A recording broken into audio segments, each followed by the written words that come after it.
이강민의 잡지사 10월호 12번째 페이지 역사 전문가 박광일 선생님과 함께합니다. 어서 오십시오. 안녕하세요. 반갑습니다. 어제 저희가 독자 투고를 소개하다가 구독자 한 분이 박광일 선생님 배우 김수로 씨 닮았다고 의견을 주셨는데 어떻게 생각하시나요?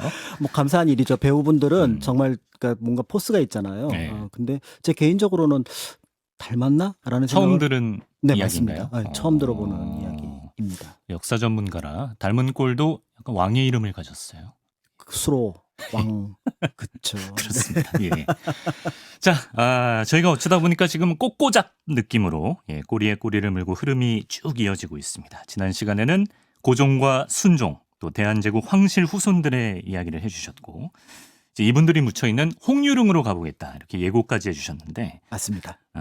그 전에 조선 왕릉에 대해서 좀 궁금한 거를 여쭤보고 싶어요. 일단 뭐 우리 태정태세 문단세부터 해서 고종, 순종까지 왕들이 많잖아요. 그렇죠. 공식적으로 우리가 외우는 임금님은 이제 27분의 순서를 외우고 있습니다. 네.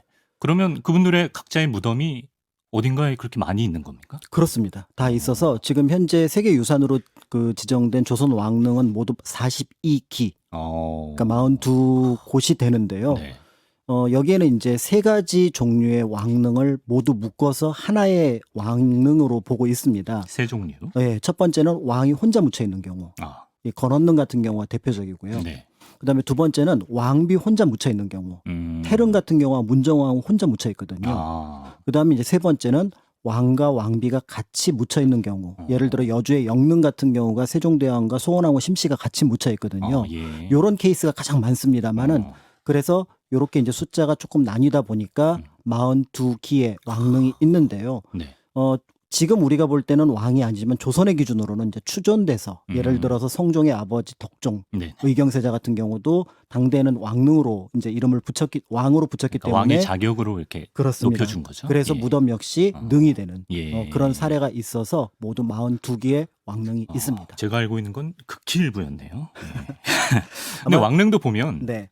수도권 쏠림 현상이라고 할까요? 이게 다 수도권 쪽에 모여 있지 않습니까? 맞습니다. 수도권에 만드는 이유가 있는데요. 네. 조선 왕릉은 이제 기본적으로 너무 멀면은 문제가 생기는 게 왕이 이제 아버지 또는 할아버지 무덤을 참배를 하러 가야 되잖아요.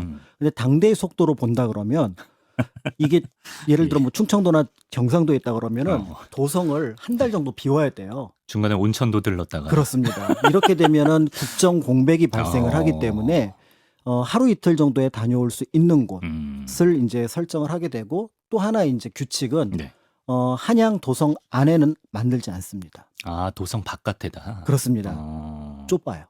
좁아서 이미 좁아서. 사람 살기도 좁은데 예. 거기 왕릉 몇 개 들어가면은 도성이 도성 역할을 못 하게 됩니다. 이거는 그러네요. 일종의 생각해보니까. 불문율이었기 때문에 그래서 이제 그 기준에 맞춰서 대체로 지금 현재의 서울, 경기도 일대에 있고 다만 이제 유배 가서 죽었던 단종만 강원도. 강원도의 단종은. 네, 그렇게가 조금 유별난 케이스라고 볼 수가 있습니다. 뭐 불문율 말씀하셨지만 확실히 왕릉이다 보니까 어떤 왕릉을 짓는데도 좀 특별한 절차 같은 게 있을 것 같고. 그렇습니다. 그리고 왕의 관은 왕이 즉위한 순간부터 만든다 이런 얘기도 있던데. 꼭 그렇지는 않아요. 그래요? 그래서 조선왕릉이 가지고 있는 장점 가운데 저는 하나로 꼽는 것이 네. 왕이 죽은 다음부터 준비가 되는 거라고 보거든요. 그래요? 예, 그러니까 예를 들어 피라미드라든지 네. 중국의 역대 황제 무덤 보면은 자기가 왕의 또는 황제에 즉위하는 그 순간부터 만들어야 20년, 30년 걸리거든요. 그렇죠. 예. 그런데 우리나라 조선 왕릉은 왕의 장례식이 끝나는 시점 보통 한 5개월 정도인데 네. 그 안에 만들어야 되니까 규모가 제한적일 수밖에 없습니다. 사실은 이 규모가 제한적이라는 거는 당대 백성으로 볼 때는 다행스러운 일이거든요. 피라미드 한번 만들려면 그렇습니다. 속사당하잖아요. 그렇죠. 네. 그리고 명나라 뭐 명십삼릉 이런 데 가보면은 뭐 지하궁전 만들어 놓기도 했고 네. 그런 거에 보면은 왕릉이 규모가 크면은 사실은 후손들로서는 편하지만 왜냐하면 관광 수입이라든지 네네. 뭐 자랑거리가 될 수도 그렇죠, 있겠지만 그렇죠. 네. 당대 사람들에게는 좀 불편하다는 점. 그래서 문화재는 양면을 가지고 있거든요. 그래서 당대 기준으로 보는 것과 현재의 기준으로 보는 것. 요 두 가지를 같이 보시면 좋습니다. 당대의 기준으로 조선 왕릉은 약간 애민 정신이 좀 녹아 있다. 꼭 애민까지는 아니지만 규모가 크진 않았다. 크지 않았다. 예. 보통 왕릉 만드는데 한 2,000명에서 3,000명 정도가 5개월 정도. 그래도 확실히 많이 들긴 드네요. 그렇습니다. 예. 네.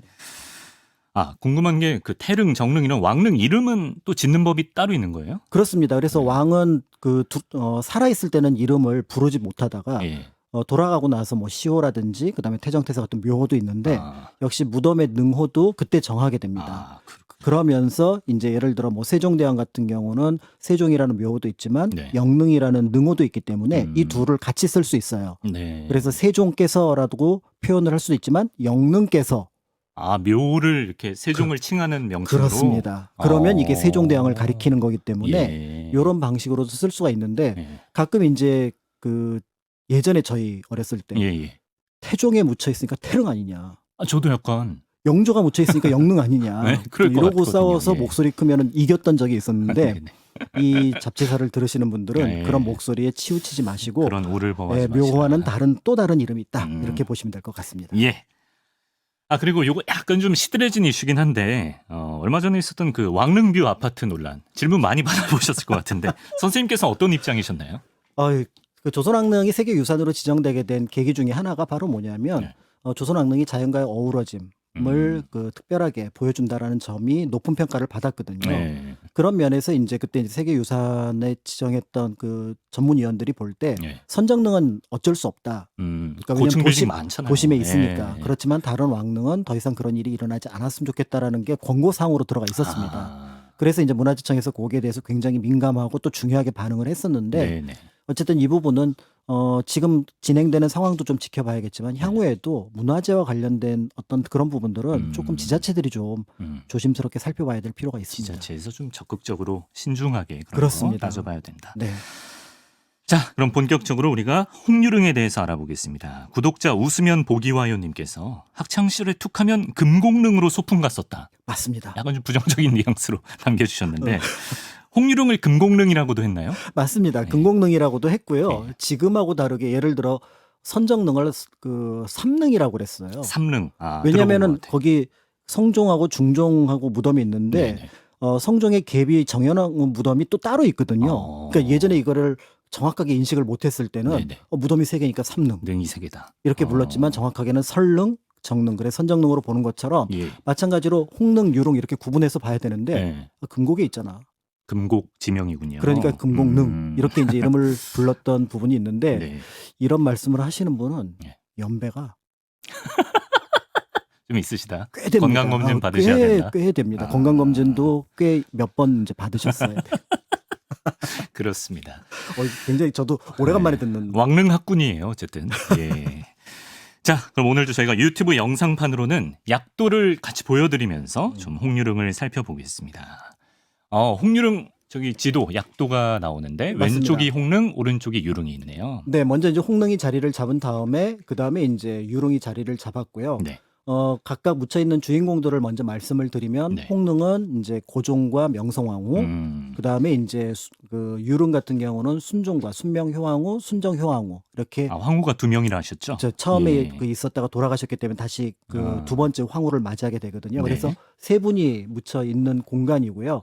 사실은 이제 저 영역 밖에 이제 예를 들어 영원, 그 다음에 회인원 있는데 영원 같은 경우는 저희가 지난 시간에 살펴봤던 영친왕, 이강, 영친왕은 다른 분이죠. 네, 그래서 그 영친왕하고 그 다음에 이방자 여사, 의민황태자비가 같이 묻혀 있는 요 공간이 바로 이제 그 영원이 되고요. 그 아드님이 이제 이구님이 묻혀 있는 곳이 이제 회인원 이렇게 이름을 붙여놓았는데 저 공간 옆에는 또 이제 뭐 덕혜옹주라든지 의친왕, 이강의 무덤도 같이 있습니다. 다 계시네 저기. 네.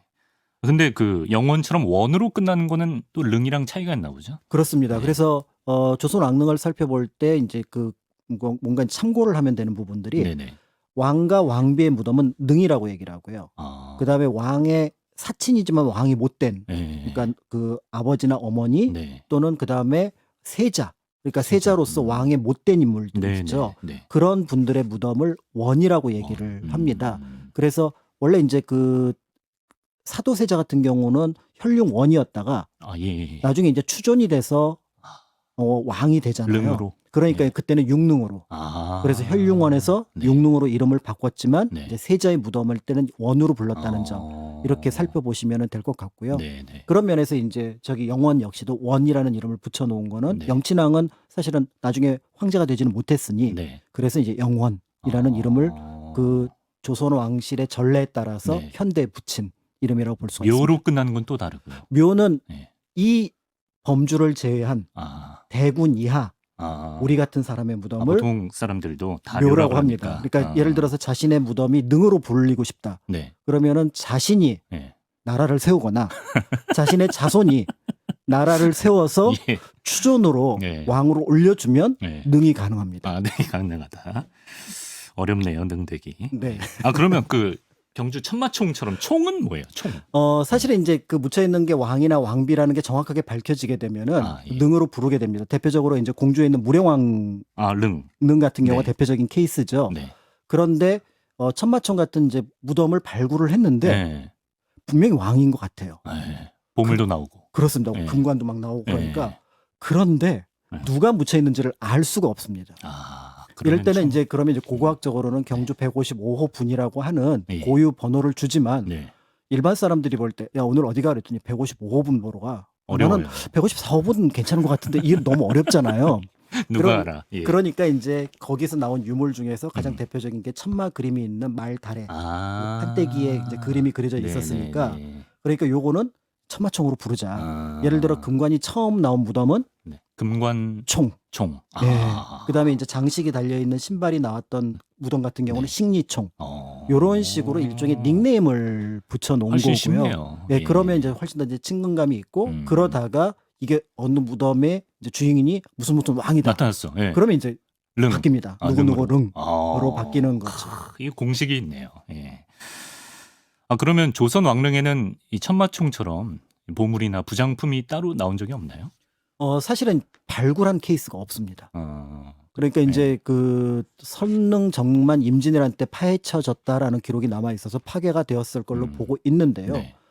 조선 왕릉 같은 경우는 단 한 번도 네. 공식적으로 발굴을 한 적이 없어서 다만 이제 그 원에 해당하는 것들을 일제 강점기라든지 현대에 네. 서삼릉 근처로 약간씩 옮겨갔던 것들이 있고 서울릉 근처로 옮겨갔던 것들이 있거든요. 예. 관리의 문제로. 예. 그때 이제 부장품들이 나온 부분들이 있는데 네.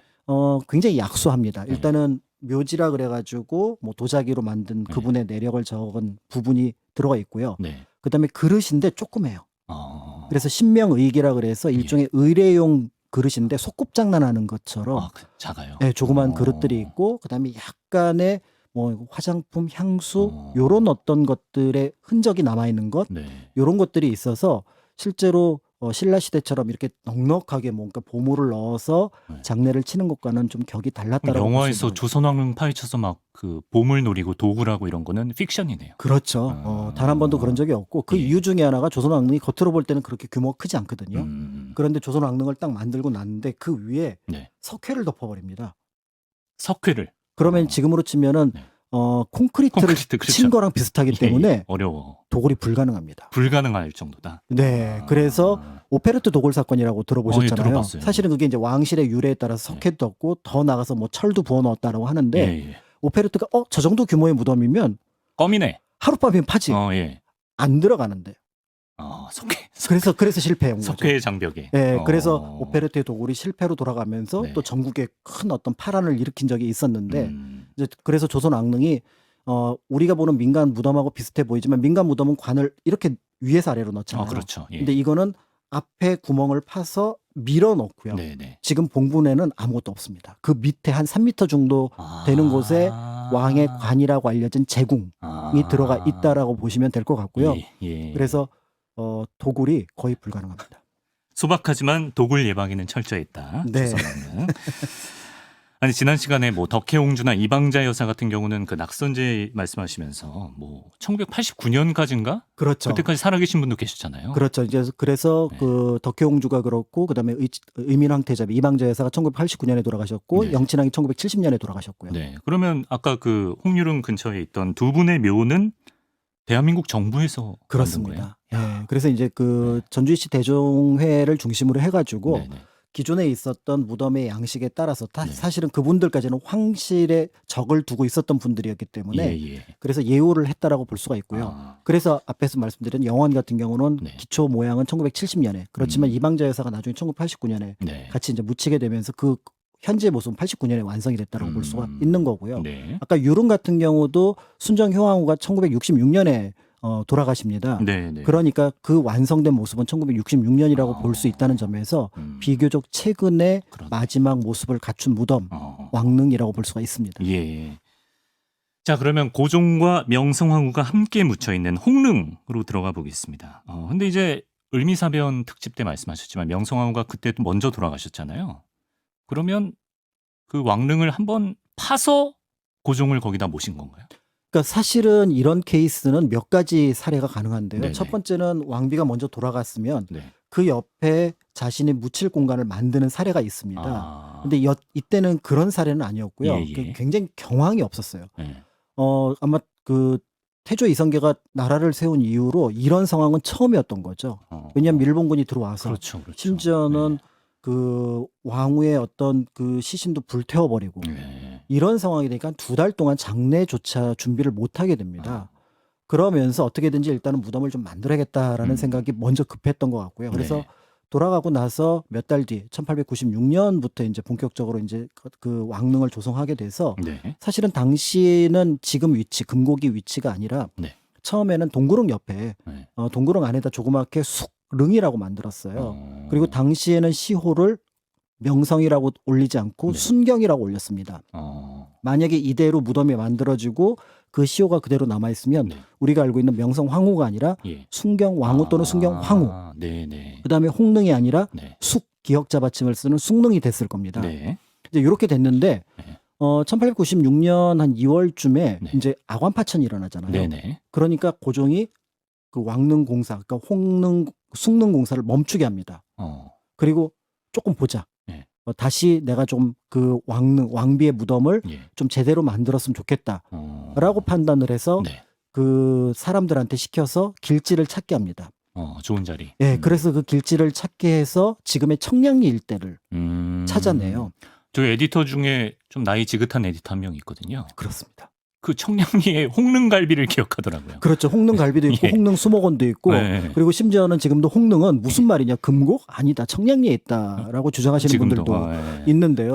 그러니까 이제 그 자리에 이제 무덤을 만들면서 지금 말씀드린 능호를 홍릉으로 그다음에 시호를 명성으로 올리는 작업을 하게 됩니다. 근데 이 작업을 고종이 조금 시기를 봤던 것 같아요.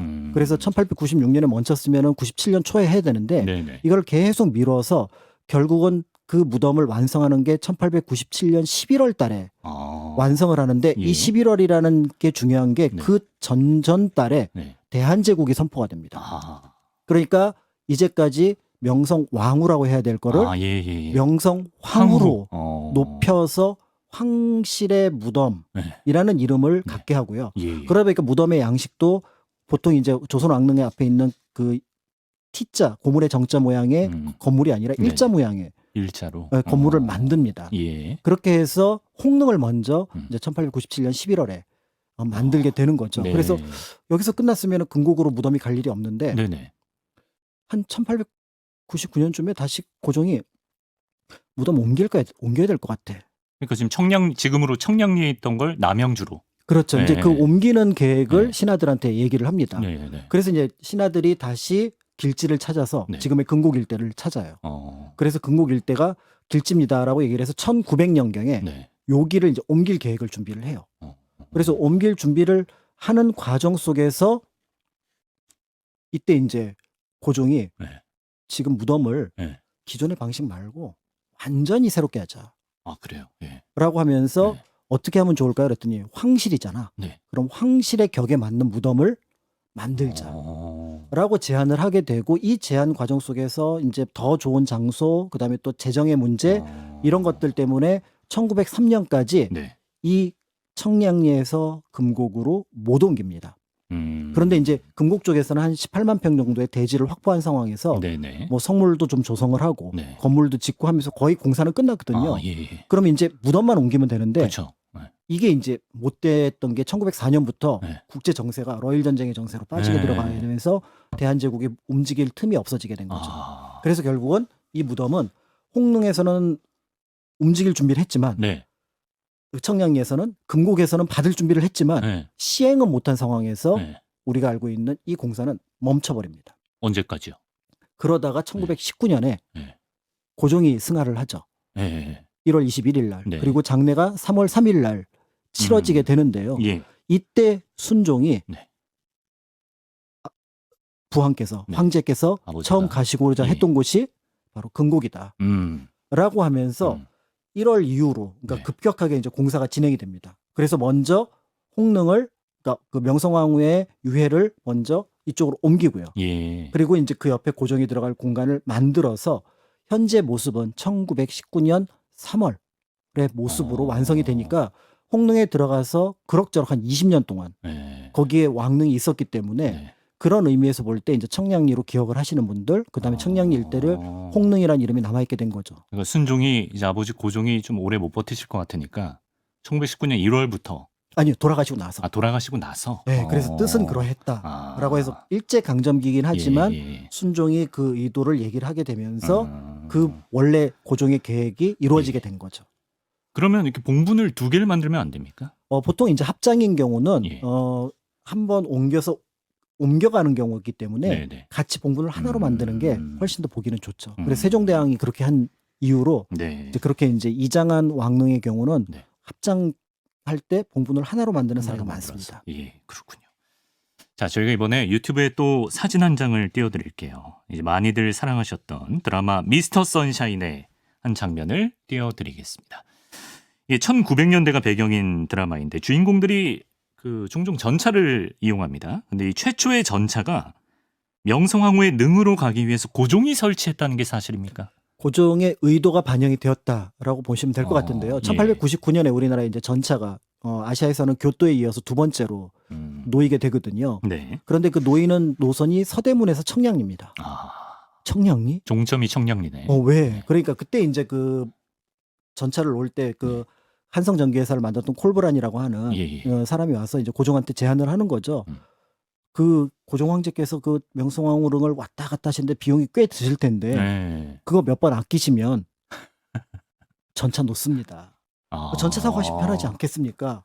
행차하는 데 드는 그 비용을 아끼면. 그래서 실제로 황제 전용 전차 칸을 만들기도 했었습니다. 그런데 이제 쓰지는 않았던 거죠. 대통령 전용기처럼. 그렇습니다. 그렇게 해서 그러니까 이제 만들었는데 문제는 이제 고종이 실제로 쓰지 않았기 때문에 여기에 대해서 이제 사람들이 의견이 분분한 거예요. 낭비다라는 설이 있고요. 고종이 콜브란한테 당했다라는 설이 있고 심지어는 전차의 모양이 관처럼 생겨서 불길해서 사실은 전차에 보면 기차가 보면 관처럼 생겼잖아요. 또 전차를 못 봤던 사람들이니까. 기차를 생각하시면 되니까. 그러니까 그걸 하는데 그건 억지에 가깝고요. 모든 우리나라를 포함한 전 세계 모든 전차나 기차는 사실은 그렇게 붙이면 그 모양처럼 보이거든요. 그렇죠. 예. 그런데 이거는 일종의 이제 그 고종의 고도의 전략이라고 볼 수가 있는 거죠. 어떤 전략? 굳이 내가 가지 않더라도 황제께서 왜 저기까지 전차를 놓으신대 그러면은 명성황후를 생각하잖아. 지금 우리도 그러고 있잖아요. 명성황후를 생각하잖아. 그러면은 갑자기 뭔가 그 뜻이 고종이 뭔가 실수를 하거나 정치적인 문제가 있어도 명성황후로 하나로 모이면 하나로 모여주리. 결집. 그렇죠. 그러니까 이 정치적인 목적이 사실은 이 전체에 반영됐을 가능성이 굉장히 높고요. 그 설에 지금 힘을 싣고 계십니까? 저는 그렇게 왜냐하면 기록으로 콜브라랑 계속 협상을 하고 사실은 나중에 그 한성전기회사가 발족할 때 투자도 굉장히 많이 하거든요. 그런 면에서 볼 때 이런 어떤 모습들을 염두에 두고 그러니까 새로운 신문물인데 그 신문물이 홍릉까지 가. 그러면은 거기에는 고종의 의도 그리고 명성황후의 생각 그럼 당대 여론은 명성황후 진짜 안타깝게 돌아가셨는데 고종 마음이 어떠실까? 이런 어떤 생각들을 거기에 모으려고 했을 거다. 야, 고종이 또 이런 치밀한 전략을 세웠을 거라고는 생각을 못했는데. 굉장히 치밀하신 분입니다. 그렇습니까? 예. 자, 치밀한 고종 얘기를 하면서 잠깐 막간을 이용해서 저희가 중간 광고 비슷하게 한 말씀 드리면 고종께서 커피를 좋아하지 않으셨습니까? 가백. 네, 그래서 저희가 유튜브에 구독자 커피 선물 이벤트를 지금 진행하고 있습니다. 이강민의 잡지사 검색하셔서 커뮤니티 탭으로 들어가시면 응모 방법 확인하실 수 있으니까 통 크게 준비해놨습니다. 많이 응모해 주시고요. 자, 다시 홍유릉으로 돌아오겠습니다. 예. 사실 그 아까 말씀하셨다시피 이제 뭐 중간에 대한제국이 그 선포되기도 했고 또 고종과 순종이 사망하던 그 당시가 굉장히 역사적으로 격변기잖아요. 그렇습니다. 그래서 아까 황제릉이란 표현도 쓰셨지만 구조적으로도 많이 다르겠어요. 많이 다르죠. 네. 그래서 이제 기본적으로 성물이 그 능침 위에 올라가 있는 것이 아니라 전부 다 성물이 내려와 있는데 무엇보다도 다른 왕릉에 가서는 볼 수 있는 그 동물은 말, 그다음에 호랑이, 양 세 가지밖에 없습니다. 그리고 특히 호랑이하고 양은 네. 무덤을 지키고 있는 모습을 하고 그 있거든요. 상으로 동물 상. 네 마리씩 그 예, 예. 봉분을 지키고 있거든요. 예. 그다음에 말은 문석인, 무석인이라고 해서 문신하고 무신이 예. 탈 수 있게 만들어 놓은 어떤 그런 모습을 하고 있습니다. 예. 그런데 이 홍유릉을 딱 가면은 그 동물들이 다 내려와 있어요. 그리고 맨 앞에 뭐가 있냐면은 네. 기린. 기린. 네. 그다음에 예. 해치, 사자, 그다음에 낙타. 약간 환상 속의 동물. 상상 속에서 이제 뭔가 상스럽다고 하는 동물들이 네. 여기 다 와 있는 거죠. 와. 그러니까 이 사례는 그 중국의 황제릉에 보면은 나타나는 모습이라고 볼 수가 있는데요. 네. 실제로 고종이 사람을 보내서 중국의 베이징 가서 네. 조사를 하게 했던 부분이 있었습니다. 그래서 그 부분을 참고를 했는데 네네. 그러다 보니까 역대 조선 왕릉이 42기라고 하지만 네. 홍릉하고 유릉만은 모양이 좀 다른 그래서 황제릉이라고 하는 또 다른 이름을 붙이게 됐던 거고요. 그래서 더더욱이 한번 찾아가 볼 만한 그런 장소인 것 같습니다. 네.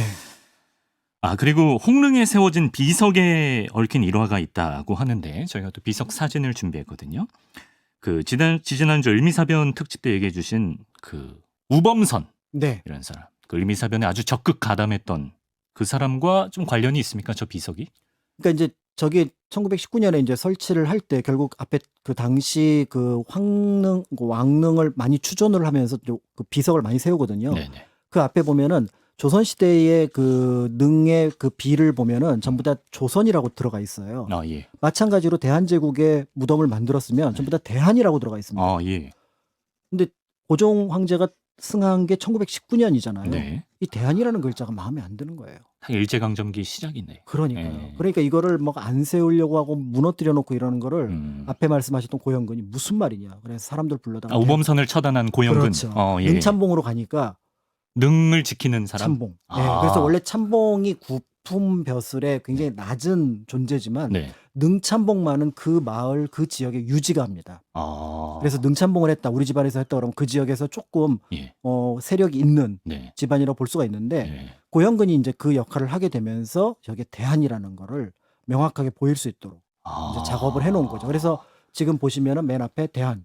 그래서 이제 우리가 알고 있는 네. 황제의 어떤 모습에 그 국가의 바탕이 뭐였는지 네. 이런 것들을 살펴볼 수 있도록 만들어 놨습니다. 그럼 고영근 이분은 정말 무덤을 계속 앞에서 지키고 있었던 거예요. 그렇죠. 그래서 이제 명성황후를 시해했던 우범선을 네. 처단하고 네. 더불어서 이제 왕릉을 지켰던. 이분은 진짜 뭐 드라마에나 나올 법한 충신이네요. 진짜. 그렇죠. 고종의 기준으로 보면은 네. 뭐 진짜로 충신 중에 충신이라고 볼 수가 있는 거죠. 자, 이번에는 대한제국 마지막 황제였던 순종이 묻혀 계신 유릉 얘기를 좀 해보겠습니다. 시기상 유릉은 그러면 일제가 조성을 했나요? 마찬가지로 1919년 이후에 이제 그 순종이 돌아가시는 게 1926년인데요. 네. 그런데 이제 그 전에 어떻게 보면 유릉의 모습들은 어느 정도 만들어져 있었습니다. 바로 뭐냐면 그 광진구에 보면 능동이라고 있는데요. 네. 거기에 원래 이제 유강원이라고 해서 네.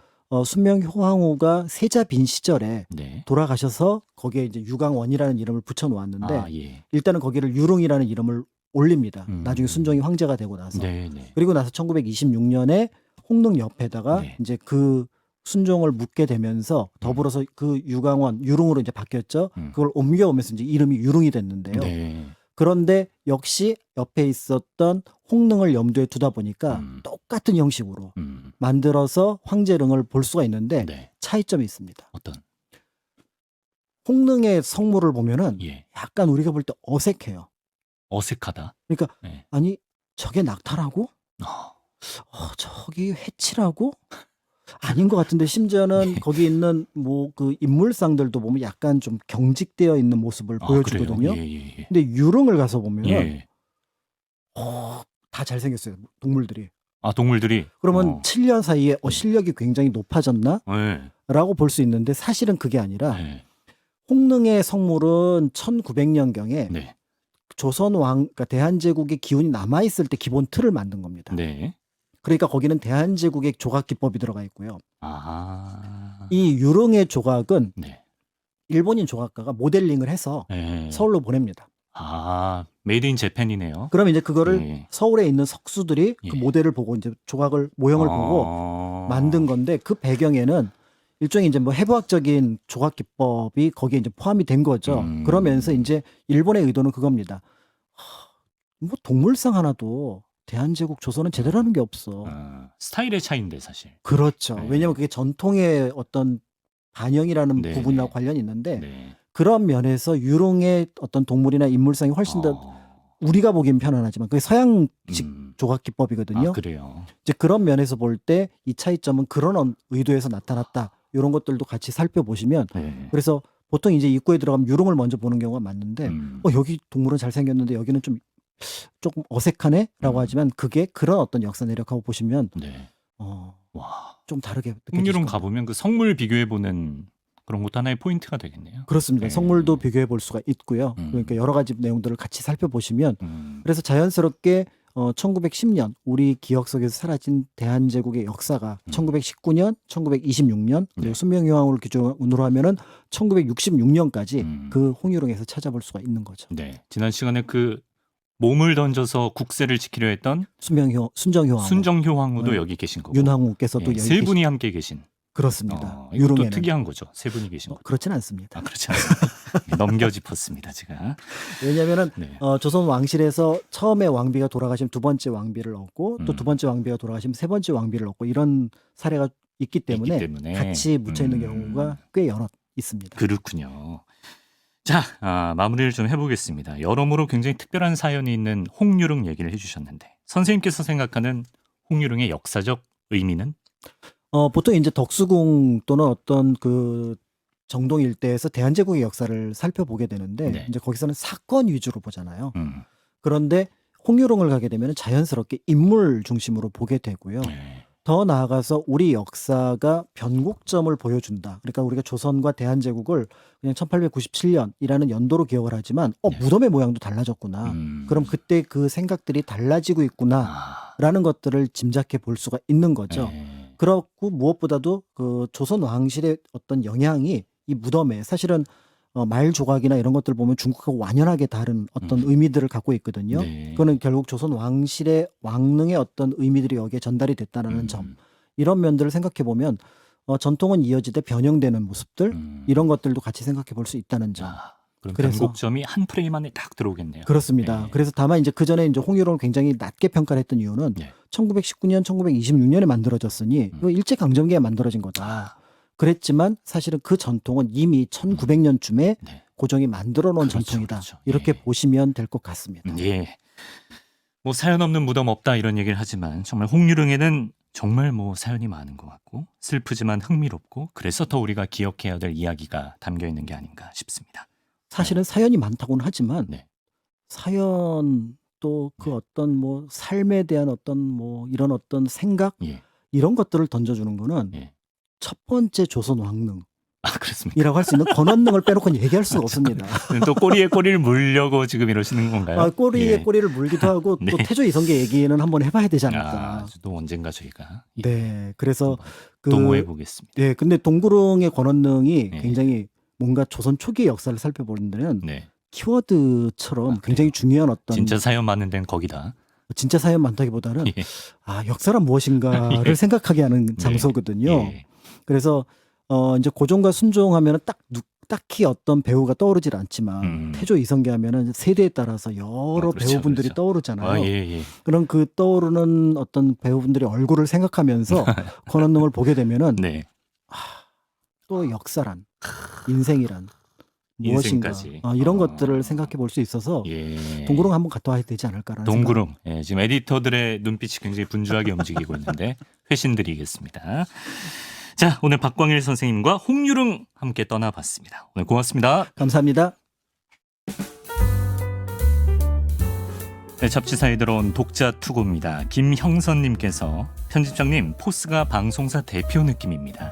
뉴스 시사보다 100배 이상 좋습니다. 모든 이의 뇌를 맑게 정화해 주시네요. 고맙습니다. 저희 오래 영업할 수 있게 도와주시고요. 정현우님께서 잡지사에 더욱더 빠져들고 있습니다. 생방을 못 들어도 매일같이 유튜브로 구독을 이어가고 있어요. 청취율 조사 전화 오기만을 기다리고 있습니다. 잡지사 1등 가자! 예, 뭐 보통 평생 한 번 받을까 말까 한 청취율 조사 전화라지만 그게 어느 날 나에게로 찾아올 수 있습니다.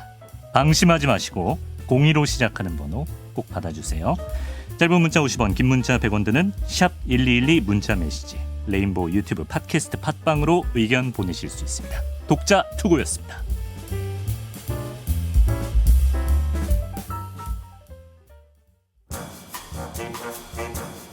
요새 뭐 나들이 하기 워낙 좋은 날씨 아니겠습니까? 이번 주말에는 남양주 홍유릉 한번 들르셔서 역사의 숨결도 느껴보시고 산책도 해보시고, 그러다 청취율 조사 전화 오면 이강민의 잡지사 당당히 말씀해 주시고 여유로운 시간 가져보시면 좋겠습니다. 지금까지 편집장 이강민이었고요. 잡지사 이만 셔터 내립니다.